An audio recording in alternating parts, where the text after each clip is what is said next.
바울이 아데네에서 그들을 기다리다가 그 성에 우상이 가득한 것을 보고 마음에 격분하여 회당에 서는 유대인과 경건한 사람들과 또 장터에서는 날마다 만나는 사람들과 변론하니 어떤 에피쿠로스와 사고자들도 바울과爭論할 때 어떤 사람은 이르되 이 말씀이가 무슨 말을 가르치느냐고 어떤 사람은 이르되 이방신들을 전하는 사람과 같다니 이는 바울이 예수와 부활을 전하기 때문이라.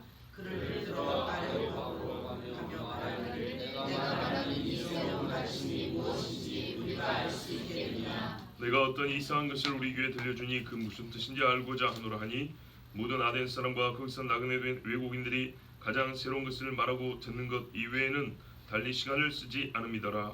바울이 아뢰오고 가운데 서서 말하되 아덴 사람들아 너희를 보니 범사에 종교심이 많도다. 내가 불가하니며 너희가 위하는 것을 보다가 알지 못하는 신에게라고 새긴 한다고 보았으니 그런즉 너희가 알지 못하고 위하는 그것을 내가 너희에게 알게 하리라. 우주와 그 가운데 있는 만물을 지으신 하나님께서는 천지주제시니 손으로 지은 자에 계시지 아니하시고 또 무엇이 부족한 것처럼 사람의 손으로 섬김을 받으시는 것이 아니니 이는 만민에게 생명과 호흡과 만물을 친히 주시는 이심이라. 인류의 모든 족속을 한 혈통으로 만드사 온 땅에 살게 하시고 그들의 인대를 정하시며 거주의 경계를 한정하셨으니 이는 사람으로 하나님으로도 찾아 발견하게 하려 하시는데 그는 우리 각 사람에게서 멀리 계시지 아니하더라. 우리가 그를 힘입어 살며 기도하며 존재하느니라. 너희 시인 중 어떤 사람들의 말과 같이 우리가 그의 소생이라 하니 이와 같이 하나님의 소생이 되었은즉 하나님을 금이 나은이나 돌에다 사람의 기술과 고안으로 새긴 것들과 같이 여길 것이 아니니라. 알지 못하던 시대에는 하나님이 간과하셨거니와 이제는 어디든지 사람에게 화하면서 되게 하라 하셨으니 이는 정하신 사람으로 하여금 천하를 공의로 심판하시라는 작정하시고 이에 그를 죽은 자 가운데서 다시 살리신 것으로 모든 사람에게 믿을 만한 증거를 주셨습니다. 합니다. 같이 봅니다. 그들이 죽은 자의 부활을 믿고 어떤 사람은 조롱도 하고 어떤 사람은 이 일에 대하여 내 말을 다시 듣겠다 하니 이에 바울이 그들 가운데서 하나님의 몇 사람이 그를 가까이 하여 믿으니 그 중에는 아레오바고 관리 디오누시오와 아마리라 하는 여자와 또 다른 사람들도 있었더라. 아멘. 2014년 8월에 설교한 본문입니다. 그리고 그동안에 다른 설교할 때 여러 차례 이 본문을 반복해서 언급한 적이 있습니다. 중간중간. 그래서 여러분 듣다 보면 생각나는 말씀들이 있을 겁니다. 근데 이 말씀은요, 이방인에게 복음을 증거할 때 필요한 변증, 그리스도의 복음의 핵심으로 들어가기 전부터 마가서는 이 마귀의 궤변과 거짓 이론을 분쇄하고 하나님의 진리와 양심의 소리를 거부하는 세상 사람들에게 그들이 얼마나 모순된 사고를 하고 있으며 또 그들이 얼마나 죄악된 행위를 갖고 있는지 폭로하고 생명의 말씀을 들어야만 하는 이유, 그리고 이 말씀 자체가 진리인 증거를 말할 때, 제시할 때 우리가 참으로 모범으로 삼을 수 있는 그런 말씀입니다. 그러니까는 변증하는 전도, 변증 설교의 모범이라 할 것입니다. 마침 토요일 날 복음 증거하러 또 나간다고 하니 오늘 말씀이 하나님이 주신 때에 맞는 말씀이라고 그렇게 여겨집니다. 자, 본문은요, 바울이 아테네 철학자들을 대상으로 한 설교의 서론입니다. 그리고 여러분 중간에 31절에 보면 동그라미 쳐졌죠? 중간 생략하고 결론이 말해져 있습니다. 결론이 뭐가 있죠? 그리스도 예수의 죽음과 부활을 전했다입니다. 시작은 이렇게 했고 계속 지나가서 마지막에 예수님 이야기했다 그 말입니다. 자, 이 서론을 누가가 기록했습니다. 굉장히 필요한 부분이라서 기록한 것입니다. 철학자들을 대상으로 한 설교의 서론 부분으로 어떻게 철학과 세상 학문의 정점에 있는 자들에게 하나님의 복음 전하기 시작했는지, 우리가 가진 소망에 관한 이유를 묻는 자에게 어떻게 대답하기를 시작했는지 우리가 그 신뢰를 오늘 듣고 배우는 것입니다. 베드로서 3장 15절에 너희 마음에 그리스도를 주로 삼아 거룩하게 하고 너희 속에 있는 소망에 관한 이유를 묻는 자에게는 대답할 것을 항상 준비하되 온유와 두려움을 하라 그랬습니다. 바로 이 말씀에 따라 우리가 베드로서 3장 15절을 지키기 위하여 그럼 어떻게 배울까요? 누구에게 배울까요? 할 때 하나님이 변증 설교의 최고봉으로 가르쳐 준 게 바로 사도행전 17장 바울의 아레오바고 설교란 말입니다. 이보다 훌륭한 이방인을 향한 설교가 없습니다. 그러니까 뭐냐면 하나님의 말씀을 복음이 궁금합니다 이게 아니라 너는 그냥 말쟁이 아니냐 했을 때 복음을 하찮게 여기고 그거 성경이 기록된 건 성경은 너희들만의 것이 아니냐 이런 식으로 해서 내용 자체를 듣기를 싫어할 때 그때 아니다 이 성경이 통으로 진리다는 것을부터 시작해서 그러므로 이 성경 중심에 있는 예수 그리스도가 실존하는 인물이고 우리를 위하여 죽으신 하나님의 아들 메시아다라는 것을 증거했다는 겁니다. 그러니까는 양파 껍질의 끝부분에서부터 하나씩 벗겨나가는 거죠. 그렇죠? 예, 좋습니다. 먼저 오해를 하나 풀어야 되는데 그게 뭐냐면 제가 말을 빨리 할게요 여러분. 잘 들어보십시오. 고린도서 2장 1절에서 5절을 보면 형제들아 내가 너에게 나아가 하나님의 증거를 전할 때에 말과 지혜의 아름다운 것을 아니하였으니 내가 너희 중에서 예수 그리스도와 그의 십자가에 못 박히신 것 외에는 아무것도 알지 아니하기로 작정하였습니다. 내가 너희 가운데 거할 때에 약하고 두려우고 심히 떨어노라. 내 말과 내 전도함이 설득력 있는 지혜 말로 하지 아니하고 다만 성령의 나타나심과 능력으로 하여 너희 믿음이 사람의 지혜 있지 아니하고 다만 하나님의 능력이 있게 하려 하였노라. 자, 고린도에 가가지고 바울이 이렇게 가르쳤다는 거예요. 사람의 지혜나 사람의 말의 지혜를 가지고 가르치지 않았다. 나는 오직 성령의 나타남과 능력으로 예수 그리스도만 증거했다. 왜 이런 말을 했을까 할 때 고린도 오기 직전에 아테네에 있었거든요. 아테네에서 한 설교, 아테네에서 한 선교가 실패했기 때문에 그것을 교훈 삼아서 다시는 그러면 안 되겠다. 말 자랑하면 안 되겠다. 지식 자랑하면 안 되겠다 해서 고린도에 가가지고는 복음만 전했다는 겁니다. 그러면 고린도 오기 전에 아테네에서 무슨 설교를 했냐 할 때 그 설교가 바로 오늘 요 설교입니다. 그래서 잘못 읽으면 아테네에서 한 이 설교를 바울이 실패한 설교의 사례로 언급하기 일수입니다. 봐라 바울이 아테네에서 철학자들한테 설교하면서 얼마나 철학 자랑을 했었는지 그래서 나중에 철학과 헛된 속임수에 따르지 말라는 것이고 고린도 와서 그래서 내가 사람의 지혜나 말의 지혜를 따르지 아니했다 했다는 것이다. 이렇게 하면 안 된다 그러는데요. 과연 그런가 한번 보세요. 과연 그런가. 자 그것이 아닙니다. 여러분 아테네의 설교는 실패작이 아니고요. 누가는 잘했다고 설교한 기록한 것입니다. 바울은 항상 주 예수 그리스도의 십자가 대속과 그의 부활이라는 핵심 주제를 놓친 적이 없고 처음부터 그것을 전해서 사람들이 들어보자 한 겁니다. 여러분 사도행전 17장에 앞부분 봐보세요. 앞부분. 자 18절에 보면 뭐라 되냐면 에피쿠로스하고 스토아 철학자들이 바울과 싸우는데 이 말쟁이 하면서 뭐라냐면 이는 바울이 예수와 부활을 전하기 때문이로라 이랬잖아요. 그죠? 예수와 부활을 전하니까 너 그 뭐 이상한 소리 하는데 이리 와봐 한번 해봐 이렇게 했던 거예요. 처음부터 딴소리 한 게 아니고 바울은 예수님 부활 이야기 했어요. 예수님 죽은 부활 이야기. 그랬더니 사람들이 얘기 한번 해보나 하니까 이제 공식적으로 그럼 한번 해볼까 하고 딱 설교할 때 우리가 읽은 이 본문을 설교의 시작으로 삼았던 것입니다. 자, 그래서 바울은 바로 설교한 것이고요.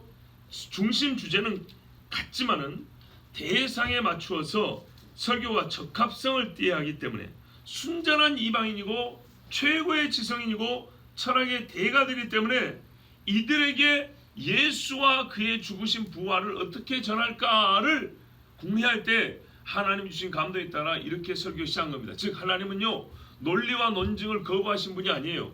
하나님이 사람에게 물으시잖아요. 이러이러한 데 있으면 너 할 말 있으면 해봐 이러잖아요. 그렇죠? 논리라는 것은 말이 앞뒤가 맞는다는 겁니다. 하나님이 정신없는 소리 하는 분이 아니잖아요. 말이 맞게 하시는 분이라고요. 그래서 예수 믿는 사람도 말이 맞게 해야 되는데 문제는 듣는 사람들이 강팍한 사람이 있고 부드러운 사람이 있고 많이 배운 사람이 있고 좀 못 배운 사람이 있고 그래요. 많이 배웠더라도 겸손한 사람이 있고 많이 배운 것을 무기 삼는 사람이 있고 그래서 거기에 맞게 창으로는 창으로 검으로는 검으로 이렇게 맞서 말씀을 전해야 되기 때문에 바울이 이방인 중에 지성인들 특히 요즘에 많이 배운 사람들이 얼마나 많습니까? 그 사람들 앞에서 복음을 전할 때 어떻게 전했는지를 우리에게 보여주고 시대가 적합합니다. 오늘 우리 시대 적합성에 따라서 오늘도 우리가 바울의 설교법을 배워서 이런 방식으로 이와 같이 성경을 무기로 사용해서 설교해야겠구나 이렇게 배운 겁니다. 바울이 사람의 지혜나 말로 하지 않았다는 것은 헬라 수사학자들 얘기하는 겁니다. 그 사람들은요 말을 아름답게 꾸미고 궤변을 노렸습니다. 어떻게 해서든지 말이 되게 해가지고 사람들을 올가매는 그런 제주꾼들입니다. 그런 말을 배우지 않았다는 겁니다. 제가 좀 이렇게 길게 말씀드리면 좋겠는데 시간을 좀 줄이기 위해서 짧게 이렇게 지금 여러분에게 전하고 있습니다. 자, 시대는 변했지만은 변하지 않는 인간 본성의 어리석음과 약함을 지적하면 어느 시대 사람들이나 전부 다 양심의 가책을 받게 되어 있습니다. 그리고 여기서부터 시작해서 창조주 하나님이 대전제가 되어서 우리에게 구속주가 필요하다는 사실과 끝내 결론으로 심판이 있다는 이 사실에 대해서까지 바울은 어느 것 하나도 성경에 빠짐없이 온전하게 전했다는 것을 우리가 이미 읽음으로써 알 수 있습니다. 그러므로 바울이 아테네 설교가 실패했고 선교도 실패했고 이렇게 설교하면 안 되고 이렇게 복음 전도하면 안 된다 이런 식으로 절대로 들으면 안 되고 이것이 바울이 바로 전도한 것이다. 그리고 바울이 사람의 말로 하지 아니하는 것은 그런 적이 없거니와 헬라 사람들의 수사법을 배워서 하지 않은 것이다. 사람들이 양심에 거스르는 줄 알면서도 말로 해서 자기의 죄와 허물을 비껴나가려고 하는 자기 모순됨을 모면하려고 하는 이런 식으로 말을 한 적이 없다. 그리고 누구든지 알아듣지도 못할 아주 어려운 말을 해가지고 마치 그 어렵기 때문에 옳은 것처럼 보이는 그런 식으로 말한 적이 없다는 것입니다. 자, 16절에 보십시오. 바울이 아테네에서 디모데하고 실라를 기다리고 있습니다. 데살로니가에서 핍박을 받고 이렇게 왔거든요. 먼저 와가지고 기다리고 있는데 왜 복음을 증거했냐 했더니 우상이 가득 것을 보고 격분했답니다. 여러분 사랑은 불의를 기뻐하지 아니하고 진리와 함께 기뻐한다 그랬어요. 그죠? 여러분 인륜적 사랑이 질투하는 하나님의 사랑을 대신할 수 없다는 것을 확실히 아셔야 됩니다. 예. 그래서 바울이 복음을 증거하기 시작했는데 회당에도 왔어요. 유대인들이 먼저 갔죠. 그래서 거기서 보면 유대인과 경건한 사람도 있고 또 장터는 이방인들이 있죠. 날마다 만나는 사람과 변론했다 그랬습니다. 변론은 예수 믿으세요 하고 전단지 나눠준 것이 아니고 한참 앉아서 주거니 받거니 하면서 네가 옳다 내가 옳다 하면서 서로 말로 싸웠다는 얘기입니다. 복음을 전하되 불특정 다수에게 흩뿌린 것이 아니라 주제를 가지고 깊이 있는 논쟁으로 복음을 전했다는 말입니다. 이렇게 했을 때 들어가죠. 던져버린 복음은 사실 거의 안 들어갑니다. 완전히 안 들어가진 않습니다. 하나님의 능력으로 1000번을 가서 말하든 한 번을 말하든 들어가게 하시면 들어가는 건데 그건 하나님이 하실 부분이고 우리가 해야 될 부분은 들을 수 있도록 들어갈 수 있도록 말하는 것이죠. 자, 그때 에피쿠로스와 스토아파 철학자들이 바울과 또 싸웠습니다. 옛날 번역은 스토이고 이렇게 돼 있거든요. 번역을 그렇게 해놨어요. 자, 에피쿠로스와 스토아 학자들인데 이들은 헬라 지성계를 주도하는 사람들 아닙니까? 그래서 바울한테 뭐라 하냐면 이 말쟁이가 무슨 말을 하고자 하느냐면서 아주 비꼬며 조롱하는 말로 시작했어요. 그러니까 우리는 철학 박사들인데 저거는 뭐예요? 저 어디서 뭐 공부라도 좀 해본 놈이 이렇게 아주 우습게 봤다는 얘기예요. 자, 그래서 듣기는 들어보니까 이방 신들을 전하는 사람인가 보다. 자, 이 사람들은 만신을 섬기단 말이에요. 그러니까 그 자체가 종교 전쟁까지는 아직 가지 않았어요. 어차피 우리 만신전에 하나 더 꼽아놓으면 되는 거니까. 근데 말이 시끄럽단 말이죠. 못 알아먹는 말하고 처음 듣는 이야기를 한단 말이죠. 자, 왜 그런가 했더니 그럴만도 하죠. 바울이 예수와 부활을 전했기 때문이다. 예수와 부활이 두 사람이 아니고요. 앞에 예수는 예수님의 사역과 죽으심 그리고 부활을 전했다는 겁니다. 자, 이래서 둘이 이제 말다툼이 시작했는데 참새 취급을 하니까 바울이 계속해서 나는 참새가 아니고 하나님의 복음을 증거하는 사람이다 하고 복음을 강력하게 증거했더니 이들이 바울을 붙들었습니다. 그러면서 아레오바고 이 법정과 같은 이 연설단입니다. 여기 올라가서 잘하면 선생이고 못하면 추방입니다. 가자 그랬어요. 자신 없으면 가면 안 되겠죠. 예. 근데 바울이 갔어요. 이 사람들이 뭐라냐면 네가 말하는 이 새로운 가르침이 무엇인지 우리가 알 수 있겠냐? 너는 이상한 것을 말한다. 보세요. 새롭고 이상한 거. 진짜 세상에 새롭고 이상한 건 복음입니다. 무슨 새로운 학문 아니요. 시대 불문 1000년 전이나 2000년 전이나 앞으로나 항상 죄인인 사람들에게는 새로운 소식은 복음입니다. 자, 새 언약이죠. 자, 이래가지고 알고자 한다 하니까 그래 가자. 그래서 이제 갔어요. 자, 여기서 복음을 바로 전할 수 있는 기회가 없고 또 바울 스스로가 조잘거리는 참새가 아니라 정말로 하나님의 복음을 합당히 말한 어떤 철학자들보다 위대한 선생이라는 것을 증명할 수 있는 기회가 온 것입니다. 우리 살다 보면 그런 기회가 와요. 안 믿는 가족들에도 복음 전하다 보면 어느 때인가는 그래 한번 들어보자 이럴 때가 와요. 그때 잘 준비해가지고 말씀하시기 바랍니다. 자, 근데 이런 사람들이 바울에게 기회를 준 이유가 있어요. 이 사람들은 새로운 것, 가장 새로운 것을 말하고 듣는 것 외에는 달리 시간을 안 씁니다. 꼭 요즘 사람 같지 않습니까? 그렇죠? 여러분, 선한 사마리아인의 비유를 오늘 새벽에 잠깐 다시 언급했어요. 우리가 한참 착하게 살 때는 옛날에 그랬대. 저 악한 사람들 그러는데 여러분 보세요. 얼마 전에 노인이 맞아 죽였는데 50명이 그냥 지나갔잖아요. 그 50명 중에 교인 없을까요? 교회 등록한 사람 없을 것 같습니까? 우리 중에도 말이죠. 코로나 시국에 예배는 잘 지켰는데 잃어버린 게 얼마나 많은지 몰라요. 우리 안에도 사랑이 얼마나 많이 식어진지 몰라요. 2000년 전에 있었던 일이 아니고요. 마지막을 보고 주신 비유라고 들어야 돼요. 마지막을 보고. 정말로. 성경에 나온 비유가 실제로 일어나지 않은 일이 하나도 없어요.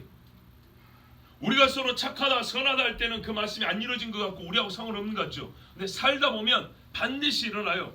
우리 집에 행복할 때는 자식이 부모한테 대항한다 소리가 다 남의 이야기 같죠. 근데 살다 보면 우리 새끼도 나한테 한번 대항할 때가 있어요.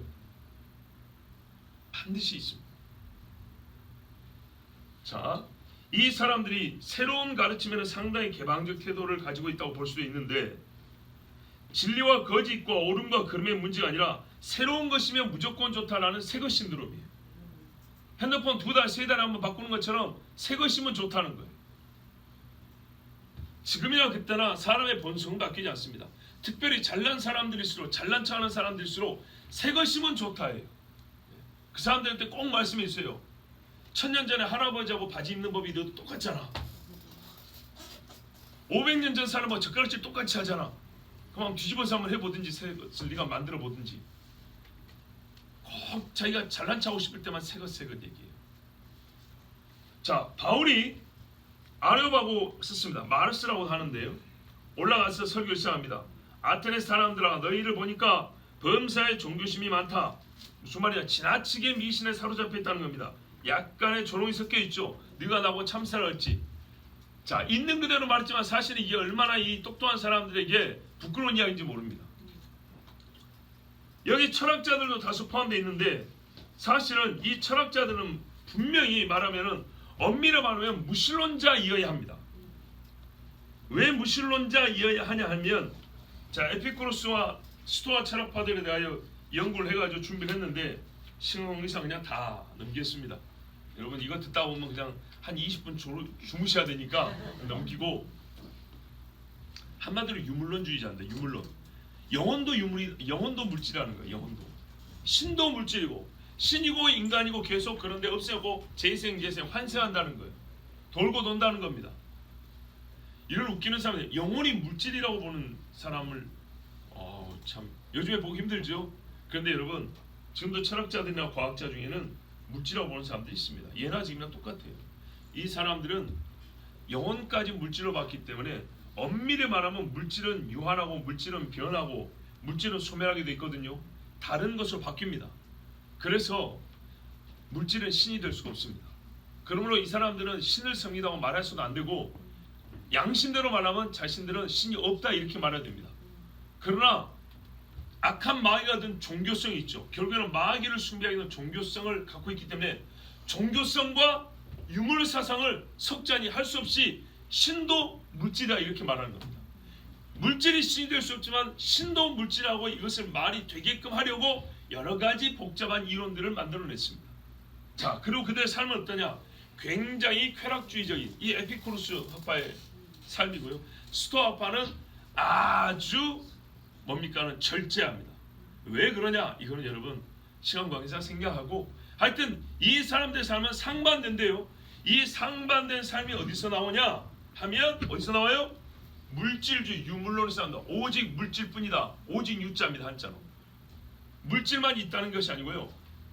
있을 유가 아니고 오직 물질이 있을 뿐이다. 만물의 근원은 물질이다 이 말입니다. 그런데 삶의 끝이 어쩐다고요? 하나는 극단적 쾌락주의고 하나는 극단적 금욕주의고. 사람이 그래요. 예수를 개떡같이 믿으면 둘 중에 하나 아닙니까? 방탕에 빠지거나 율법주의에 빠지거나 결국 똑같습니다. 그러니까는 이리 보나 저리 보나 어떤 종교성을 가지든 간에 그 사람이 주장하는 말과 삶을 보면 이 사람이 진짜 성령의 사람인지 아닌지 바로 알 수가 있어요. 성경을 따른 것인지 세상 철학을 따른 것인지 바로 알 수 있어요. 나는 철학의 철자도 모릅니다. 그런데 굉장히 금욕주의적이죠. 유물론에 가깝습니다. 나는 하나님 주신 자유를 믿습니다 하는데 지 멋대로 쾌락으로 살죠. 이 사람은요 하나님을 물질 취급하는 거예요. 자, 바울이 돌아다니면서 너희가 위하는 것들을 보았다 했습니다. 위한다는 것은 섬기는 거죠. 뭐라 하냐면 알지 못하는 신에게 하고 섬기는 걸 봤다 그랬어요. 자, 이 이야기도 여러 번 했기 때문에 여러분 지루하시는 줄 압니다. 그래서 반복하지 않을게요. 말도 안 되는 이야기죠. 알지 못하는 신이 무슨 신이겠습니까? 거기다가 바친 데를 누가 그걸 받아 먹겠습니까? 아무 소용없는 짓거리들입니다. 자, 이런 것을 보고 바울이 그들의 모순을 폭로합니다. 뭐라 하냐면 우주와 그 가운데 있는 만물을 지신 하나님께서는 천지의 주제신이 손으로 지은 자는 계시지 아니하시고, 첫째 하나님이 계신다. 그분은 누구냐? 전능하시고 창조하신 분이시다. 이렇게 말했어요. 사람이 손으로 지은 전에 계시지 아니하다. 스데반도 똑같은 설교를 했습니다. 그리고 바울은 창조주를 배반한 인간, 우상 숭배에 빠져있는 인간을 보고 뭐라 그랬어요? 회개하라. 이렇게 말을 이어갑니다. 자, 바울의 설교가 어디 철학자들의 말을 따른 것인가요? 아닙니다. 철학자들을 상대하지만 그들의 철학자들의 모순을 드러냈을 뿐이지 교정해 주는 데는 철학적 논리를 그대로 쓴 게 아니라 성경을 가지고 모순됨을 드러내 주었습니다. 창세기 1장 1절에 태초 하나님이 천지를 창조하시고 열왕기상 8장 27절에 하나님이 참으로 땅에 거하시리이까 하늘과 하늘들의 하늘이라도 주를 용납하지 못하겠거든 하물며 내가 건축한 이 성전이오리이까 이렇게 말했습니다. 또 25절 보세요. 무엇이 부정한 것처럼 사람의 손으로 섬김을 받지 아니하시고 오히려 만민에게 생명과 호흡과 만물을 친히 주셨다 그랬어요. 하나님의 섭리, 피조물과의 관계에 대해서 말해줍니다. 신이 있다면 그는 피조물과 이런 관계를 맺는다는 거예요. 그래서 우상을 만드는 자들은 우상과 똑같고 나무로 우상을 만든 자는 스스로 나무가 되는 것이고 돌로 우상을 만든 자들은 돌과 같이 딱딱하고 어리석은 자가 되는 것이다. 이렇게 말을 합니다. 이사야 44장에 보면 9절에서 20절까지 우상을 만든 자가 얼마나 허망한지 수치를 당한다 되어 있고요. 왜냐? 그 우상이라는 것은 마음에 생각도 없고 지식도 없고 총명도 없고 그랬어요. 속에 아무것도 든 것이 없습니다. 거기서부터 나올 것이 없습니다. 그래서 이 우상을 섬기는 자는 영혼을 구원하지도 못하며 뭐라 그럴까요? 거짓을 갖고 사는 사람이라고 그랬어요. 그런데 네 앞에 있는 우상은 네가 거짓을 쥐고 있다 소리도 못한다 이렇게 말했어요. 옳다 그르다 소리도 못하는 것이다 이렇게 말했어요. 자, 하나님의 초월성을 부정하는 자에는 하나님의 초월성을 가르쳐주고 초월성만 주장하는 자에는 하나님의 임재, 내재를 가르쳐주는 것이 옳습니다. 그래서 하나님의 창조주 되심부터 부정하고 우상을 섬긴 자, 저 피조물을 하나님 자리에 올려놓고 섬기는 자들이기 때문에 바로 거기서부터 시작한 것입니다. 하나님이 계시고 너희가 섬기는 것은 신이 아니고 너희의 논리에 따라 볼 때도 아무것도 아니다. 이것을 지적한 것입니다. 하나님은 사람을 어떻게 만드셨냐? 21절 보세요. 한 혈통, 한 피로 만들었다는 겁니다. 지금도 조사해보면 나오죠. 우리 DNA 중에는 여성 모기로만 유전되는 게 하나 있어요. 전 세계 모든 사람의 식당 먹으면 한 어머니가 나온다고 그랬어요. 한 어머니. 그런데요, 이 한 어머니를 성경을 보면 답을 얻을 것을 세상의 과학자들은 유인원, 사람과 원숭이의 중간 상태에는 어떤 말 그대로 그냥 원숭이에요. 원숭이에서 찾습니다. 원숭이 그림 그려놓고 제사 지낼 사람들이에요. 자, 하나님이 한 피로 우리를 만드시고 그 다음에 어떻게 하면 연대를 정하시고 거주의 경계를 한정하셨다 그랬어요. 이사야 45장에 보면 잘 나와 있습니다. 하늘을 창조하시는 하나님이 땅을 지으시고 사람을 거주하게 그것을 지으셨다. 그래서 나 외에는 아무도 없고 사람들이 나를 캄캄한 곳에서 찾지 않냐고 혼돈에서 찾지 않냐고 밝게 드러난 곳에 찾게 하셨다 이랬어요. 그래서 27절에도 이는 혹 하나님을 더듬어 찾아 발견하려 하심이라 이렇게 말씀한 거예요. 시편 104편에 우주의 심포니라고 말하는, 그러니까는 하나님이 창조한 이 창조 세계와 함께 하나님을 노래하는 그런 시편이 104편인데 거기에도 보면 뭐라면 땅에 기초를 놓고 영원히 흔들리지 않게 하셨고 물은 정하여 주신 곳으로 흘러가고 산은 오르고 골짜기는 내려갔고 물의 경계를 정하여 넘치지 못하게 하셨다 그랬어요. 참 재밌는 것이 물이 말입니다. 바위는 깨지만은 모래는 못 이긴 거 아시죠? 참 신기합니다. 성경에 그랬어요. 모래를 두시고 여기까지니라 이렇게 말씀하셨다 그랬어요. 자, 이런 자연 현상들을 볼 때 하나님이 계시다는 걸 알 수가 있는데, 즉 하나님은 우리에서 멀리 계시지 아니하다 그랬습니다. 자, 그러나 여러분 이 말씀을 잘 들어야 돼요. 무슨 말이냐면 로마서 1장에 보면 하나님을 알만한 것이 저희 속에 있지만은 하나님께서 그에게 보여주셨지만은 사람은 스스로 어리석게 되었다 그랬어요. 야, 이게 중요한 겁니다. 알만한 것이 보였는데도 모릅니다. 봤다고 다 믿는 것이 아닙니다. 그러나 세상의 어떤 신학자들은 자연신학이라고 합니다. 이름하여. 그럼 뭐냐면 자연 만물을 봄으로써 하나님을 찾아 믿게 된다입니다. 예. 그렇게 되면 예수님 올 필요가 없죠. 예수 믿는 이유가 없죠. 그게 바로 자연신학인데 소위 여러분이 말하는 자유신학의 한 갈래가 자연신학입니다. 자유신학이라는 것이 하나만 있는 게 아니고 그 안에 여러 갈래가 있거든요. 자, 조심해야 됩니다. 성경에서는 자연신학을 가르치지 않습니다. 특별 계시신학을 가르칩니다.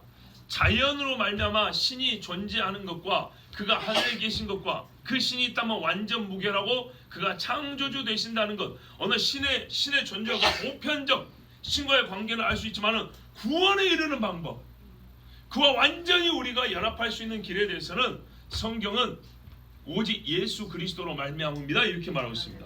그러므로 자연이 예수가 아니기 때문에 자연만 보고서 예수를 믿고 구원을 얻을 수는 없습니다.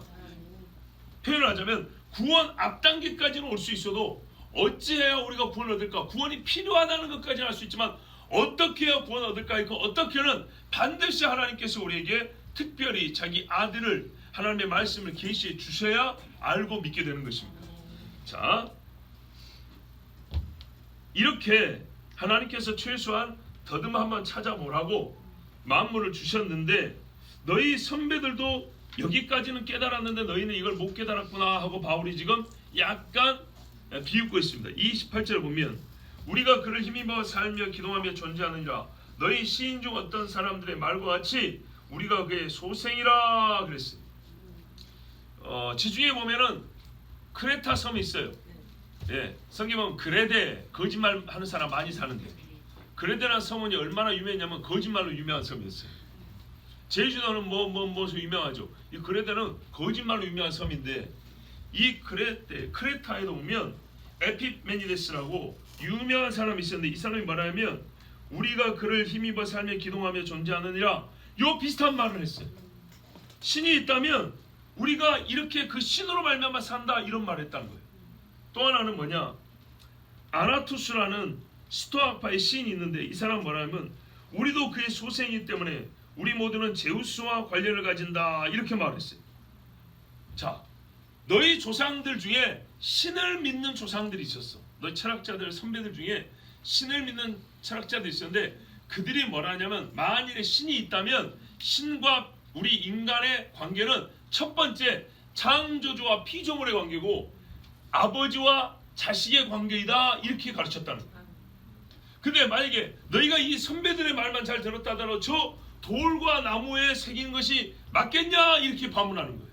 기본적으로 틀렸다는 얘기입니다. 자, 29절 보세요. 이와 같이 하나님의 소생이 되었은즉 하나님을 금이나 은이나 돌에다 사람의 기술과 고안으로 새긴 것들과 같이 여길 것이 아니라 그랬어요. 맞죠? 이 스토아 학파 사람들 중에 플루타르크라고 유명한 그 플라톤주의자 이 철학자가 있어요. 요 사람이 스토아 학파들을 비판을 한 적이 있어요. 같은 철학자들끼리 비판했어요. 왜 비판했냐? 아까 말했잖아요. 이 철학자는 유물주의자라고 그랬죠. 그래서 이 스토아파 같은 경우는 제논이라는 사람이 창시했는데, 제논이 처음에 스토아파를 창시할 때 절대 지금의 이런 학자들, 철학자들처럼 가르친 적이 없다는 거예요. 그러니까 이것도 철학자들이 지금 변질된 겁니다. 플루타르크가 뭐라 하냐면, 성전은 거룩하지도 않고 구조물이나 장식품도 마찬가지다. 따라서 신들이 사는 성전을 세우지 않아야 한다는 것이 제논의 주장이다. 스토아파는 이것을 주장하면서도 성전의 제의에 참석하고 아크로폴리스에 올라가 신사의 경의를 표하며 구조물이나 장식품으로 신전을 꾸민다 그랬어요. 자, 스토아파는 그들의 논리대로 하면 유물주의자들이기 때문에 신을 믿으면 안 되는 거예요. 그래서 신전을 만들 필요도 없는 거예요. 그런데 실제로 이 당시에 스토아 철학자들을 보니까 신전을 만들고 꾸미고 제사하는 걸 똑같이 하더라는 거예요. 그 자체가 당신들은 가짜 스토아파다 이렇게 비판했다는 겁니다. 키케로 많이 들어봤을 겁니다. 로마의 변증가요 철학자, 정치가. 이 사람이 말하면 역시 똑같이 스토아파 이 철학자들을 비난하는데 그들이 어떤 식의 평상시 주장을 하는지를 말을 했어요. 먼저 그들은 신이 살아있음을 증명한다. 이어서 그들의 속성에 대해 설명하고 세상은 그들에 의해 다스려진다는 사실을 주장한다. 끝으로 그들은 인류의 운명에 대해 관심을 가진다 그랬어요. 자, 이것이 스토아파의 의식체계예요. 신이 살아있고 그가 어떤 존재고 그의 속성, 속이 어떻고 어떤 본성을 가지고 있고 또 우리 인간의 운명에 대해서는 어떤 관심을 가지고 다스리는가 하고 이것을 신은 가르친다는 거예요. 그런데 하나님에 대해서 부정했기 때문에 이 사람들은 신을 섬기면서도 신이 절대적으로 섭리하여 우리 인생을 주관한다는 것을 믿지 아니하고 자기들 나름대로 철학체계 안에서 신을 가둬놓으니까 우리는 금욕주의로, 우리는 쾌락주의로 이렇게 빠지는 겁니다. 자, 이러한 자기 모순은요, 이 제국의 미신적 영향을 받은 것이고 제국시대에 살아남기 위해 일정한 타협입니다. 무슨 말이냐? 이 철학자들은 신을 믿으면 안 되고 신을 믿는다고 할 것 같으면 이런 식으로 나무나 돌에 새겨서 믿으면 안 된다는 겁니다. 원래 신이란 그렇게 될 수 있는 존재가 아니기 때문에 절대로 보이는 나무나 돌에 새기는 것은 어떤 종교랄지라도 신을 믿는다면 그렇게 하면 안 된다는 겁니다. 이 키케로 신의 본성이라는 책을 썼거든요. 신의 본성에 의할 때 우리가 신을 어떤 진짜 여러분 날은 덥고 피곤해서 주무시지 할 거는 많지 끔뻑끔뻑한 눈을 마주하면서 이거를 하려니 제 자신도 지금 속이 불이 붙고 쉽게 설명하려니 이게 한계가 있고 나는 봐보세요. 똑똑한 사람들이 생각해보니까 신이 있다면 어떤 존재를 신이라고 할까를 여러분도 한번 공부해. 이건 대학교 안 나와도 할 수 있어요. 철학 박사 아니어도 할 수 있어요. 신이 어떤 존재일 때 우리가 신이라고 부를까? 나보다 조금 힘 있으면 신인가? IQ가 300 정도 되면 신인가? 한 1000년을 살면 신인가? 여러분 이런 것에 신을 붙일 수 있어요? 안 돼요, 안 돼요. 그런 걸 신이라고 부르는 게 아니에요. 신은 영원성, 무한성, 전능이 기본적인 거예요. 불사, 죽지 아니야. 이것을 신의 속성으로 기본적으로 우리는 알고 있어요. 그렇기 때문에 어떤 종교라도 정말 신을 믿는다면 유한하고 부셔지고 소멸하는 것들에 비길 것이 아니고 그것들이 새기면 안 되는 거예요. 원래가. 기독교든 불교든 힌두교든 진짜로 신을 믿다면 그러면 안 된다는 거예요. 그런데 새기는 것들은 무슨 말이에요? 처음부터 가짜로 그 말입니다. 옛날에 똑똑한 사람들이 깊이 생각하고 연구를 해보니까 정말 신을 믿는다면 이름 불면 무슨교 이름 불면 무언가에 새기고 막 신전을 만들고 막 그 앞에서 막 조각을 하고 이런 거는 불필요하다는 겁니다. 신은 그렇게 형성화될 수 없다는 거예요. 거기까지는 알았다 이 말입니다. 거기까지는. 그러니까 하나님 뭐라 그래요? 이 자연물을 보고도 신이 계시고 신의 보편적 속성까지는 알 수 있다 그랬단 말이에요.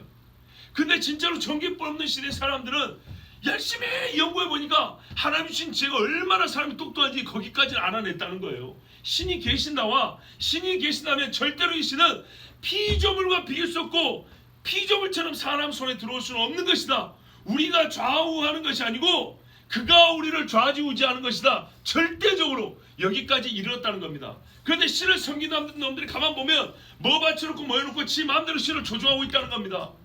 신이 없다고 주장하면서도 그 마음에 종교성을 부정할 수 없던 신이 또 있다고 말하고, 학자일 때는 신이 없다고 말하고, 생활할 때는 신이 있다고 말하고, 어떤 신을 믿냐 했더니 학자로서 연구해 보니까 신이 있다면 할 때 이러이러한 신의 속성과 능력이 나면서 실제성에서 돼지머리 갖다 놓고 그때 저라고 자빠졌고, 나무 반 깎아갖고 나무 불 때 먹고 반은 고기 구워 먹고 또 반은 깎아가지고 집에 구석에 세워놓고 저라고 있고, 이런 말도 안 되는 짓을 한다는 거예요.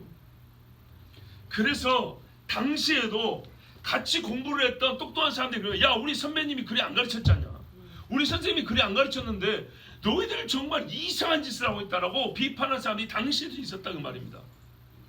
그래서 바울도 그 시대 사람들이, 그 같은 철학자들이 배웠던 책, 배웠던 선생의 말을 바울도 공부를 했거든요. 그래서 그 말을 그대로 갖다 쓰면서, 봐라 너희 조상들이, 너희 선배들이 이렇게 말했잖아. 신에 대해서 너희 선배들도 이렇게 말했다. 뭐라 해도 그로 말미암아 우리가 존재하고 호흡하고 기도한다. 우리가 그에게 뭘 바치는 게 아니라 모든 것은 그로부터 나온다고 너희 학파의 선배들도 그렇게 가르쳤다 이놈들아. 내가 너희 같은 철학자도 아닌데 내가 그 정도는 안다. 왜? 헬라 문화권이잖아요. 그러니까 지식인으로서 나도 그 정도는 배웠는데 정말 그 지식의 본고장이라는 곳에 와봤더니 너희는 엉망진창이다. 이것도 아니고 저것도 아니고 완전 잡탕이다. 바울이 이렇게 말한 거예요. 얼마나 뜨끔하겠습니까? 알면서도 그러지 마. 그게 왜 그랬냐? 그래서 제가 지금 말씀 정리된 거예요. 제국적 힘에 타협을 한 거라고. 왜? 당시 로마 제국과 힘 있는 세상에 권력 있는 사람들이 그런 식으로 우상을 숭배하기 때문에 자칭 지성인의 양심을 가지고 있다고 하지만은 그들의 지식과 그들의 종교성은 양심적이지 못해서 힘 있는 사람들 것을 따라하더라고. 당시 문화 속에 젖어 들어가서 그들도 자기들이 뭘 하는지도 알지 못하는 식으로 그렇게 살아온 것입니다. 우리도 마찬가지예요. 예수를 믿어도 똑바로 모르고요, 하나님 말씀 정확히 모르면 알든 모르든 이미 세상 속에 잡탕으로 섞여 사는 겁니다. 우리 사고 속에서 오늘 국수 먹잖아요. 국수처럼 한 줄씩 한 줄 빼면 이거는 예수 거, 이거는 성경 거, 이거는 저기 오락실 거, 이거는 놀이방 거, 이거는 저기 디스코테크 거, 이거는 저기 철학관 거, 5만 개 다 나옵니다. 자, 알지 못하는 시대는 30절입니다. 하나님이 간구하시거니와 이제는 어딘지 사람이 명하사 회개하라 그랬어요. 자, 다시 한번 강조하면 바울 성경의 탄탄한 성서적 근거는 구약 성경의 창조신앙입니다. 창조신앙은 하나님의 속성을 드러내는 강력한 변증이고 창조신앙에서부터 회개가 나옵니다. 봐보세요 여러분. 하나님이 사람을 이렇게 만드셨다 그랬죠. 그로 말미암아 우리가 이렇게 산다 그랬죠. 그리고 바로 회개가 나오잖아요. 맞습니까? 창조신앙에서 회개가 나와요. 근데 회개를 했을 때 구원을 받고 용서받을 근거가 있었는데 그것은 말하면 죄 갚음이에요. 죄를 속함받는 거라고요. 근데 그 부분이 우리 인간의 어때요? 무능력해요. 무능력. 그래서 하나님께서 죄를 속하는 부분을 예수님에게 담당을 시킨 거예요. 잘 들으세요. 우리가 하나님 앞에 돌아가는 길에는 표현하면 과정과 단계가 있어요. 그 중에 오늘 두 가지 얘기하면 죄를 갚는 것과 회개가 두 개가 필요한데, 회개는 우리 몫이고 속함은 예수 몫으로 하나님 하셨다는 거예요. 원래 두 가지 다 우리가 해야 되는데 속하는 것은 죄인된 이 몸으로는 불가능한 거예요. 그래서 그것은 하나님이 자기 아들을 대신하여 죄를 속하는 제물로 삼아주셔서 우리를 대신해서 죄를 갚게 하셨는데, 그렇다 할지라도 뭐가 있어야 돼요? 마음으로 하나님 앞에 용서를 구하는 회개의 간구가 있어야 되는 겁니다. 그 부분까지 예수님이 대신해 주지 않아요. 잘 기억해야 돼요. 그 회개한 것이 공로야? 아니죠. 이걸 공로라는 건 아닙니다. 자, 예수님이 오늘 이 말씀 보면서 우리 가슴을 치는 말씀 하는데 그게 뭐냐면, 창조신앙을 얘기해놓고 이방 사람들이 바로 당겨 회개하라고 말해버렸죠. 그럼 사람들이 물어보겠죠. 회개하면 다냐고. 그것은 다가 아니다. 너희는 죄 속함이 있어야 된다. 그리고 지금 예수 이야기를 뒤에 꺼낸 겁니다. 그런데 너희가 해야 될 분 뭐예요? 당장 잘못을 인지하고 하나님 앞에 고백하라는 겁니다. 그런데 여러분 보세요. 이 사람들이 지금 무엇을 갖고 설교하고 있죠? 본문에 있지 않았지만 구약이죠. 구약 성경하고 있어요. 최근에 누가복음을 우리가 필사했지 않습니까? 필사하면서 끝에 가서 늘 읽던 말씀인데 다시 한번 가슴에 이게 와닿는 말씀이 있었어요. 뭐냐면 그 제자들이 말입니다. 어디입니까? 엠마오 마을로 내려간 두 제자가 있었잖아요. 그 두 제자 내려가는데 예수님이 옆에서 보면서 같이 가니까 당신만 예루살렘에 있었던 일을 모르냐? 뭔 일이냐 했더니 나사렛 예수에 관한 이야기인데 하면서 쫙 얘기했어요. 그때 예수님이 자기 이야기잖아요. 그래서 성경을 풀어서 가르치니까 이 사람들이 잘 몰라요. 그래서 예수님이 뭐라고 꾸짖냐면 선지자가 말한 것을 마음에 더디 믿는 자들이요 그랬어요. 누가복음 24장 25절을 보면 이르되 미련하고 선지자들이 말한 모든 것을 마음에 더디 믿는 자들이요. 이게 얼마나 와닿는지 몰라요. 요즘 시대 우리도요 구약 성경 잘 안 볼 뿐만 아니라 선지자 안 믿어요. 다니엘이 멸망에 가증한 것이 온다고 말했는데 안 믿어요. 안 믿어요. 여러분 구약의 선지자가 한 가지 것만 예언했습니까? 예수가 와서 못 박혀 죽고 부활한다 그것만 예언했습니까? 예수 와서 심판한다는 예언 안 했습니까? 재림한다는 예언 안 했습니까? 마지막 때 적그리스도 온다는 예언 안 했습니까? 전쟁 있고 기근이 있다는 예언 안 했습니까? 서로 미워하고 잡아 죽인다는 예언 안 했습니까? 귀신의 가르침을 좋아할 것이고 하나님의 말씀 싫어한다는 얘기 안 했습니까? 다 했습니다. 근데 그 부분은 다 빼고 한 가지만 믿어요. 예수가 와서 구원해 준다는 것만 믿어요. 그런데 그마저도 유대인들도 똑바로 보면서 정신 차리세요. 다른 말씀 안 믿는 사람은 예수가 구원한 것도 솔직히 잘 안 믿는 거예요. 여러분 유대인이 이 정도 유대인이에요. 유대인이 메시아를 기다린다는 유대인이 이 정도 됐어요. 그래서 예수님 말해요. 미련하고 선지자들이 말한 모든 것을 마음에 더디 믿는 자들이요 그랬어요. 여러분 선지서에 기록된 것은 하나도 남김없이 이루어집니다. 홀이 털끝 하나로 남김없이 이루어진다는 거예요. 털끝 하나로 남김없이 반드시 이루어집니다. 지금 이루어진 걸 보고 있습니다. 보고 있어요. 여러분 그래서요 오늘 이 설교를 보고 크레이그 블룸버그라는 신학자가 이런 말을 했어요. 마찬가지로 자 바울이요 하나님의 창조회라고 바로 회개로 나왔죠. 마찬가지로 오늘날의 많은 타문화권 선교사들은 요한복음 3장 16절을 인용하고 예수 안에 있는 하나님의 사랑을 이해시키기 전에 요한복음 3장 16절 다 아시죠? 그 말씀을 읽기 전에 하나님께 대한 기독교적 믿음의 본질을 설명하는 가운데 창세기 1장 1절과 함께 복음의 제시를 시작해야 함을 깨닫게 되었다 그랬어요. 현대 범세계적 문화풍토에서는 요한 1서 5절에 1장 5절에 하나님은 빛이시라는 무시하고 그에게는 어둠이 조금 더 없으시다는 것이라는 무시하고 하나님은 사랑이시라를 약간 변형시킨 하나님은 당신을 사랑하십니다. 이것을 기독교 공식 홍보 문구로 채택하여서 5만 대 다 붙여 다니는데 당장 고쳐야 됩니다. 세례 요한이 첫 설교가 회개하라 천국이 가까이 왔다고 예수님의 첫 마디도 회개하라 천국이 가까이 왔다입니다. 바울이 31절에 회개하라 한 다음에 바로 이렇게 말합니다. 왜 회개해야 되냐? 이는 정하신 사람으로 하여금 천하를 공의로 심판할 날을 작정하시고 이에 그를 죽은 자 가운데서 다시 살리신 것으로 모든 믿는 사람 믿을 만한 증거를 주셨습니다. 무슨 말인가? 마지막 계시가 왔다는 겁니다. 예수가 죽으시고 부활까지 해버렸기 때문에 이제는 더 계시를 달라, 뭐 증거를 달라, 기회를 달라 이런 거 없다는 거예요. 들으면 그 즉시로 회개해야 된다는 말이에요. 결론입니다.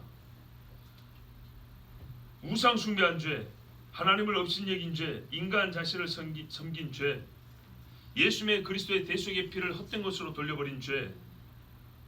그러나 하나님은 예수님의 부활로 주님이 옳고 우리가 틀린 걸 증명해버렸으니까 이제 사람이 할 일은 그 심판의 날이 정해졌으므로 그 날이 오기 전에 회개한다.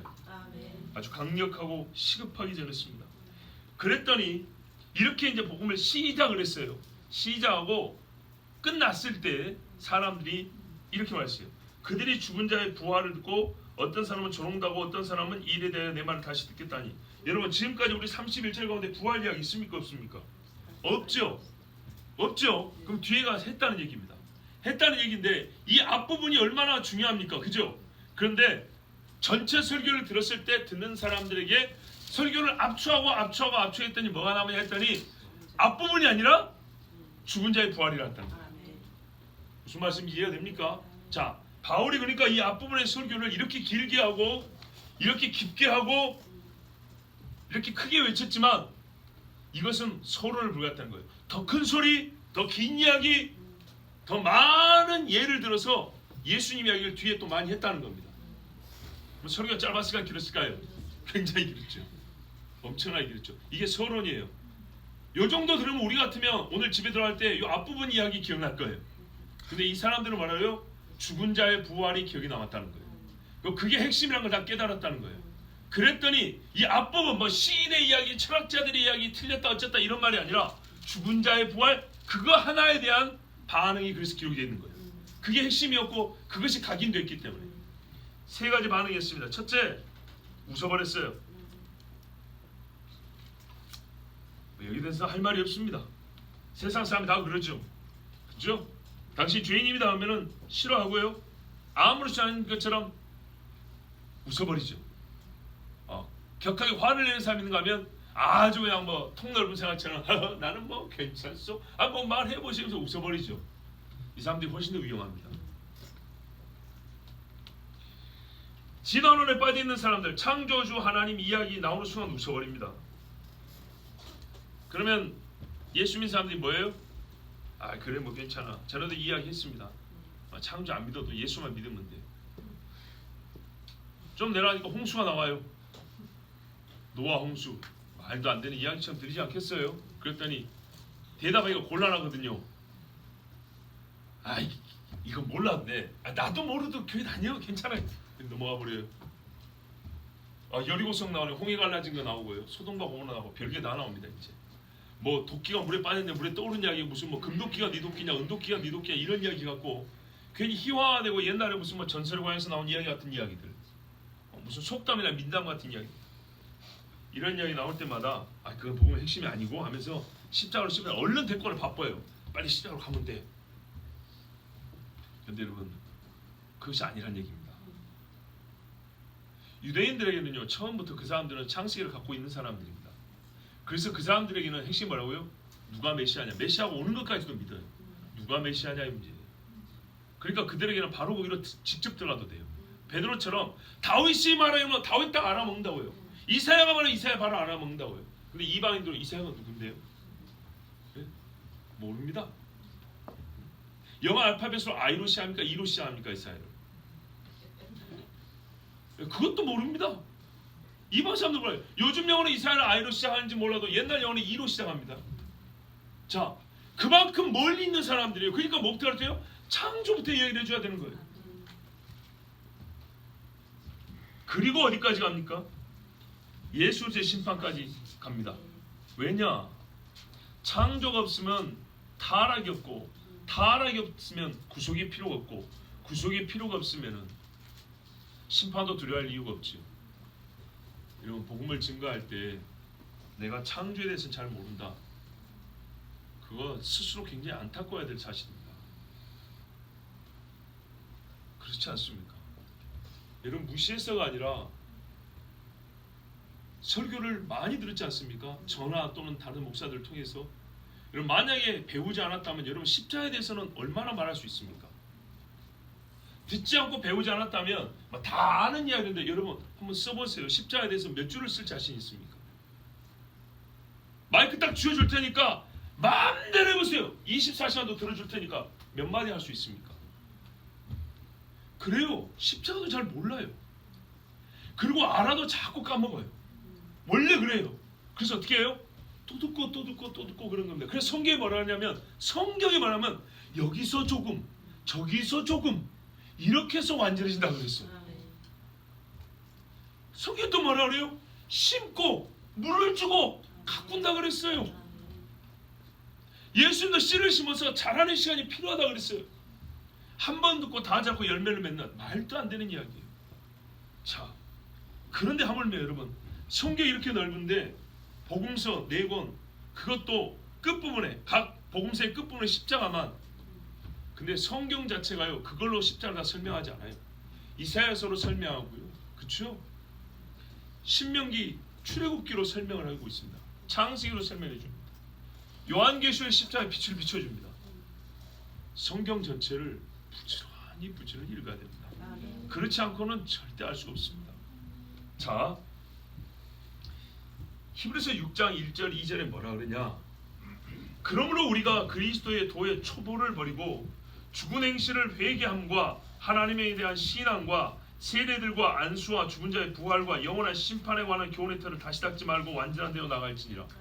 이게 도의 초보의 초보. 초신자 때 배우는 거라고요. 초신자 때. 예수 처음 믿을 때 배우는 게 뭐라고요? 죽은 자의 부활과 영원한 심판이라고요. 자, 바울 설교 보세요. 아테네 사람들에게 지금 어디까지 설교했죠? 죽은 자의 부활과 심판까지 설교했죠. 그거라니까요. 물론 우리 주변의 사람들이 이렇게 긴 시간을 허락하지 않아요. 5분도 듣고 싶어하지 않아요. 그래서 첫 번째 5분에는 창조, 두 번째 5분에는 타락, 세 번째 5분에는 뭐 아브라함 이야기, 이리 가다 보니까 수십일 수백일이 걸려요. 그러나 이 경우에는 바울에게 네 마음대로 한번 해보라고 그랬어요. 그럴 때 우리는 어떻게 해요? 풀타임으로 성경 전체를 읊을 준비가 되어 있어야 된다는 얘기예요. 그랬을 때 바울은 이 한 번의 기회에 히브리서에 기록된 대로 신앙의 초보에 관한 이야기를 다 전했어요. 만일에 우리에게 누군가 친족이든 친구든 간에 오늘 그래 네 이야기 마음 놓고 한번 들어줄게, 한번 해봐, 시원하게 해봐, 그걸 앞으로 하지마, 한번 기회 줄 테니까. 그럴 때 우리가 어디서부터 어디까지 얘기할 수 있어야 된다고요? 창조부터 심판까지 얘기를 할 수 있어야 한다고요. 그 시간을 줬는데도 그 이야기를 못한다. 그러면 내가 문제인 거예요. 하나님이 주신 복음의 기회를 내가 버린 거예요. 자문의 얘기를 자기 일에 근면한 자를 보았느냐? 그가 왕 앞에 설 것이요 비천한 자들 앞에 서지 아니하리라. 그렇게 시간을 고 기회를 줬는데도 하나님의 말씀에 대하여 창조부터 심판하지 말을 못한다. 그러면 어떻게 해요? 비천한 자 앞에 선 거예요. 여러분, 반쪽짜리 하나님은 없어요. 창조주 하나님을 믿지 못하는 자는 구원하신 하나님도 못 믿는 거예요. 안 믿는 거예요. 믿을 수가 없어요. 내가 믿는다고 하지만 봐보세요. 창조주 하나님을 반을 믿고 구원하는 믿었기 때문에 반 아는 창조주 하나님에 해당하는 만큼만 구원이 될 수도 아는 거예요. 근데 창조주 하나님을 깊이 하면 그 안 만큼 구속주 하나님에 대해서도 깊이 알게 돼 있어요. 복음은 마태복음에서 시작되지 않았습니다. 하나님의 말씀의 시작 역시 요한복음 1장 1절이 아닙니다. 창세기 1장 1절입니다. 복음도 창세기로부터, 하나님의 모든 말씀도 창세기부터 시작입니다. 성경 그래서 창세기부터 차례대로 읽어야 합니다. 두 번째 사람들 다시 듣겠다 했습니다. 고민거리를 던져주었다는 겁니다. 참 이것도 고무적인 일입니다. 요즘에 전도축제는요, 다시 듣겠다가 아니라 좋은 이미지 안겨주는 연기들입니다. 그렇죠? 이제 여러 번 말씀드립니다. 왜 충격을 받으면 안 됩니까? 왜 듣기 싫으면 안 됩니까? 왜 거리끼면 안 됩니까? 처음 묵으러, 처음 잠자는 곳에, 처음 낯선 곳이라서 잠도 안 온다는데 군대 가서 첫밤 편하게 잘 수 있습니까? 군대 갔다 온 남자들 얘기해 보세요. 내국 안에서 첫날 밤 잠이 잘 와요? 나는 잘 왔는데요. 아니죠. 아니에요. 학교 처음 가면 학교 익숙합니까? 교복 익숙합니까? 아니죠. 결혼식장에도 첫날 딱 들어갈 때 어떻게 해요? 첫날에 한다. 처음 딱 들어갈 때 어떻게 해요? 좋으면서도 굉장히 낯설죠. 그런 거예요. 그러면 결혼식에 얼마나 부담됩니까? 그 부담되니까 안 해요? 그거 아니죠? 예. 그런데요, 전도축제라고 하는 것들이 모이면 교회 문화를 전하는 거예요. 교회 문화. 교회에서는 사람이 이렇게 환영합니다. 백화점에서는 그런 식으로 하고, 마트에서는 이런 식으로 하고, 학교에서는 이런 식으로 하고, 교회에서는 이런 식으로 합니다. 꼭 그 정도예요. 다시 듣겠다가 없어요. 뭔가가 좀 걸리는 게 있어. 다시 들어볼 이유가 있어. 여러분, 이 정도는 돼야죠. 수천만 원 들여가지고 사람들 수백만 원 버스로 데리고 왔으면 그 중에 다시 듣겠다는 사람이 나와야 될 거 아닙니까? 이에 바울이 그들을 떠나버렸어요. 예, 다 떠났는데 그 중에요, 보세요, 잘 보세요. 몇 사람이 그를 가까이 믿으니 구분되어 기록이 돼 있죠. 무슨 말이냐? 믿는 자는 자기가 가까이 와요. 예수님 옆으로 사람이 온다고요. 비웃고 조롱한 사람들은 떠나가지만 마음에 정말 믿음의 변화가 시작되면요, 발걸음의 방향이 달라져요. 저기 말쟁이라 안 그럽니다. 저 선생님 이야기 좀 합시다. 아까 들어보니까 이렇게 온다고요. 마음에 나타난 변화가 우리가 아무리 감추려고 해도 감춰지지 않는다는 것. 몇 사람이 그를 가까이 하여 믿으니 바울 뒤를 따라와서 말을 붙였다는 얘기. 이 사람들은 꾸준하게 바울과 함께 복음을 들었겠죠. 믿는 것과 믿지 않는 것의 차이가 얼마나 확실한지 한번 봐보세요. 발걸음 보폭 한두 개 차이 충분합니다. 확실하게 차이가 납니다. 누가 있었냐? 아레오바고 관리 디오니시우스, 다마리스. 그때 동네 이름, 그 당시 동네 이름이죠. 또 다른 사람도 있었다. 다른 사람들이니까 2명 이상이죠. 4명 이상, 5명 이상 되는 거죠. 여러분 여기 열매가 있었어요. 열매. 여러분 스데반이 복음을 전했어요. 이스라엘 사람들이기 때문에 그들에게는 이스라엘 역사로 복음을 전했어요. 기록상 거기서 스데반의 설교를 듣고 예수 믿었다는 한 명도 없어요. 그렇죠. 그런데 여기는요, 아테네 철학의 고도시, 높기도 하고 오래되기도 한 이 도시에서 한 번 설교했더니 알 만큼 알고 배울 만큼 배우고 가질 만큼 가진 사람도 따라왔다는 거예요. 과연 늘 말씀드리지만 우리나라에서 제일 설교 잘하고 제일 영성 있다는 설교자 또는 목사를, 부흥 강사를 지금이라도 2000년 전도 아니에요. 지금이라도 저 세속도시 한가운데 세워놓고 설교했을 때 몇 사람이 따라올까요? 나도 예수 믿겠다고 몇 명이 나올까요? 나는 오기를 바라고 올 사람이 있다고 봅니다. 그러나 과연 바울이 오늘 설교한 사람 이상으로 올까요? 잘해야 비슷비슷하지 않겠습니까? 그렇다면 우리가 그 목사나 그 설교자를 실패했다고 말합니까? 아니죠. 바울 전혀 실패한 거 아닙니다. 그렇게 말하면 스데반은 실패하고 죽었네요.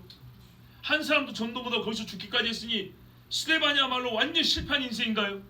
아닙니다. 뼛속까지 헬라인 자들이 이 한 번의 설교로 예수를 믿게 되었다는 것이 작은 일입니까? 평생을 그렇게 살아왔는데 입만 열면 헬라의 신들을 추앙했고 귀만 열면 헬라의 철학자들의 말을 듣고 관리가 되기까지, 중년의 나이가 되기까지 그렇게 살아온 사람이 한 번에 이 말쟁이 설교를 듣고 내가 믿겠다고 따라온다. 여러분 기적 아닙니까? 아멘. 바울은요, 베드로가 말한 소망에 관한 이유를 대담하게 헬라의 최고 지식인들에게 전했습니다. 탄탄한 구약 성경 지식을 배경으로 인간의 숨겨진 본성을 폭로하며 매우 적절한 방법으로 끝내 예수 그리스도의 죽음과 부활을 설교해버렸습니다. 그리고 그 자리에서 열매를 맺었습니다. 누가가 봤습니다. 누가가 들었습니다. 누가는 실패했다고 기록한 것이 아니라 잘했다고 기록한 것이고 매우 독특하고 탁월했다고 기록한 것입니다. 그래서 오늘 우리에게 한 세대 전에 케네스 강헬이라는 신앙인의 논평, 이 말씀에 대한 논평이 우리의 전곡을 찌르고 우리가 또한 주의 깊게 들어야 될 말씀으로 다가옵니다. 뭐라냐면 이 사람 미국 사람인데요, 한 세대 전이니까 지금부터 한 40-50년 전 보면 되겠습니다.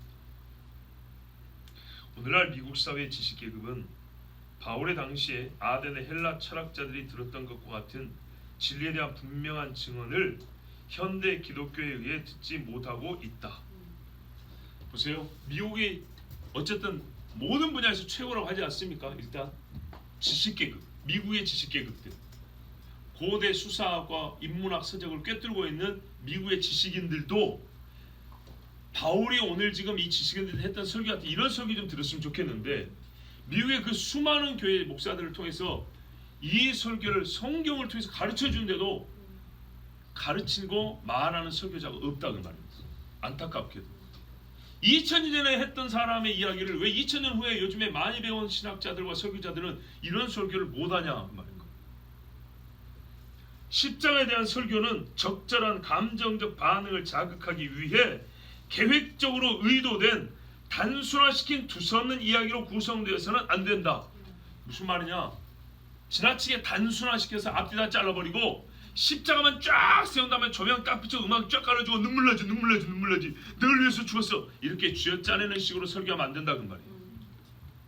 오히려 냉철한 이성으로 분석하고 평가에 반대도 눈물이 난다. 내가 따지고 들었는데도 마음이 뜨거워진다. 그게 진짜란 얘기죠. 여러분 가끔 여러분도 영상들 봤을 거예요. 미국 같은 경우는 군인들이 특별 대우를 받잖아요. 해외 파병한 군인이 몇 달에서 1년 2년 있다가 말 안 하고 집으로 돌아왔어요. 그랬을 때 가족들이 얼마나 좋아합니까? 펄쩍펄쩍 뛰면서 좋아하죠. 그것만 봐도 눈물이 나더라고요. 그것만 봐도 세상에. 그보다 감동적인 눈물 흘릴 만한 게 얼마나 많았어요. 근데 그런 영상과 음악 불필요하다는 것이 아니라 그런 것으로 십자가를 조명하지 말라는 얘기예요. 십자가는 그 자체로, 십자가 일어난 그 사건 그 자체로 말해주고 들려지면 자동적으로 죄인의 눈에서 눈물이 비오듯 쏟아져야 된다는 겁니다. 아레오바고에서 증거된 설교는 우리에게 깊이와 적절성에 있어 탁월한 표준을 제공한다. 현대 아덴 사람들에게 다시 부활하신 그리스도에 대한 말씀들을 들려주자. 이게 한 40-50년 전에 미국인 신학자가 자기 세대 신학자와 목회자들 향해서 일침을 놓은 거예요. 여러분, 이것이 복음이고 복음 전파입니다. 이렇게 해야 한다 했습니다. 물론 한계가 있습니다. 차이라고 할 것 같으면 이때의 사람들은 바울에게 말해보라고 기회를 준 건데 우리는 사람들이 그 기회까지도 얻어서 청을 해가지고 잠깐의 기회를 얻어서 복음을 전해야 되니까 짧은 시간에 한꺼번에 다 말하지 못한다는 그런 한계는 있습니다. 그러나 항상 어디서부터 시작한다고요?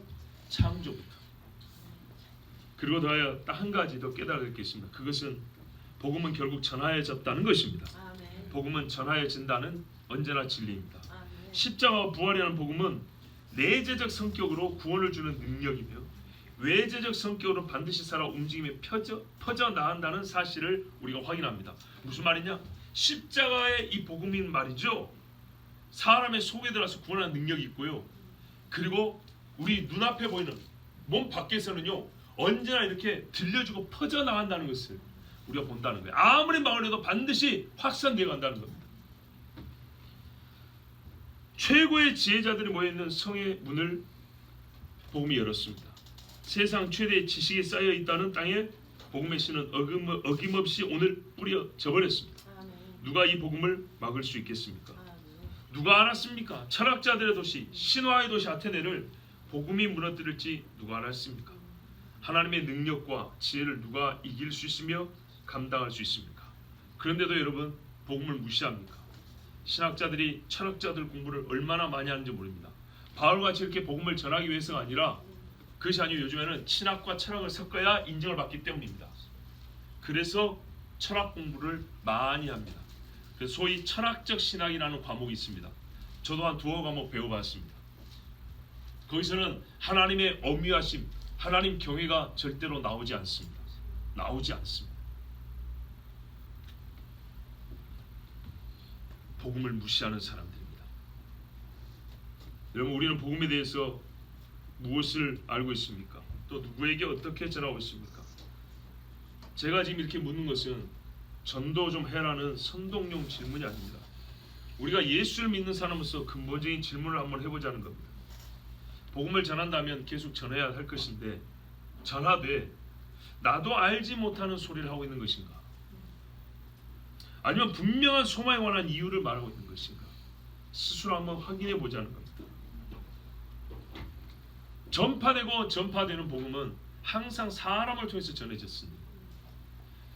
연약하긴 하지만은 하나님은 어쨌거나 사람의 입을 통하여 일을 하기로 작정하셨으니 이것이 하나님의 뜻이니 우리는 그저 담아주는 대로 이렇게 너무 수동적으로 할 것이 아니라 하나님의 샘물을 길어서 마시는 그런 일도 해야 합니다. 우리가 하나님의 사자가 되어야 합니다. 창조에서부터 하나님의 존재와 능력과 섭리를 말하고 우리 주 예수 그리스도에 관한 이야기를 처음부터 마지막까지 선지자로부터 시작해서 사도들의 이야기까지 할 수 있어야 합니다. 죽으심과 부활은 절대 빼먹으면 안 됩니다. 교회만 한번 가자. 물론 교회를 데려가면 이 소식이 전해지겠지만은 그것은 솔직히 알 수 없는 일일 때가 많습니다. 교회를 데리고 났는데도 아닌 경우가 있습니다. 실제로 그런 일이 있습니다. 길거리에서 복음을 열심히 전해가지고 근처 가까운 교회로 가십시오 했는데 나중에 교회를 안 간다는 거. 왜요? 그랬더니 전도한 당신 이야기 안 하던데 교회에서 그런 이야기 안 하던데. 그래서 교회 나온 사람도 있습니다. 안타깝게도 현실입니다. 빼먹지 마십시오. 하나라도. 대답하기 곤란합니까? 그러면 그냥 모른다 하시면 됩니다. 그러나 믿습니다. 이것이 중요합니다.